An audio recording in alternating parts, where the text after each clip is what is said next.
White House release published Monday, June 30, 2025, providing for the revocation of Syria sanctions. The president has issued a new order regarding Syria. The United States remains committed to a stable, unified, and peaceful Syria that does not shelter terrorist groups and protects minorities. Recent actions by the Secretaries of State and Treasury have started the process, including General License 25 and waivers of certain sanctions. The United States now recognizes changes in Syria over the past 6 months. Positive steps by the new Syrian government under President Ahmed al-Sharaa have led to this shift. The order removes sanctions on Syria and allows waivers that relax export controls and other restrictions. These changes do not provide relief to ISIS, terrorist groups, human rights abusers, or those linked to chemical weapons. Effective July 1, 2025, the national emergency declared an Executive Order 13,338, and related orders from 2004 through 2011 will be terminated and revoked. This ends block property and transaction prohibitions with Syria. Ongoing actions or proceedings based on acts before July 1 will not be affected. Section 4 addresses accountability for the former Assad regime. The president calls for more action to ensure accountability for war crimes, human rights abuses, and narcotics trafficking linked to the former regime. The national emergency declared in Executive Order 13,894 is expanded. The order now blocks property in the United States belonging to those responsible for threatening Syria's peace or committing serious human rights abuses. This includes former officials of the Assad regime, their supporters, and adult family members. The Secretary of State may also sanction foreign persons who obstruct peace efforts or disrupt elections.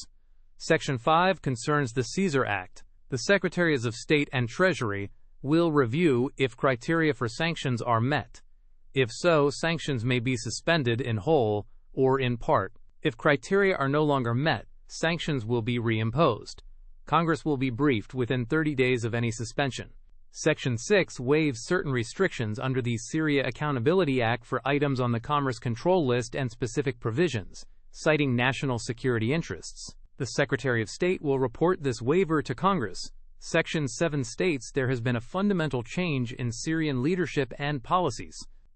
As a result, several sanctions imposed for prior use of chemical weapons are now waived. These include restrictions on foreign assistance, financial aid, sensitive exports, and loans from U.S. banks. The Secretary of State will notify Congress, and the waiver takes effect 20 days later. Section 8 directs the Secretary of State to take all appropriate actions regarding the designation of al-Nusra Front and its leader as terrorist entities. The Secretary will also review Syria's designation as a state sponsor of terrorism. Section 9 instructs the Secretary of State to advance U.S. policy at the United Nations to support a stable and peaceful Syria. This includes supporting Syrian efforts against terrorism and compliance with obligations on weapons of mass destruction. The Secretary is also directed to seek sanctions relief at the United Nations.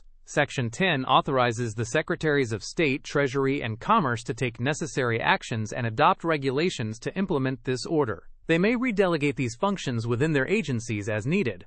All U.S. agencies are directed to take appropriate measures to implement this order. Section 11 clarifies that nothing in this order impairs existing legal authorities or budgetary functions. Implementation must follow applicable law and depend on available funding. The order does not create enforceable rights or benefits for any party.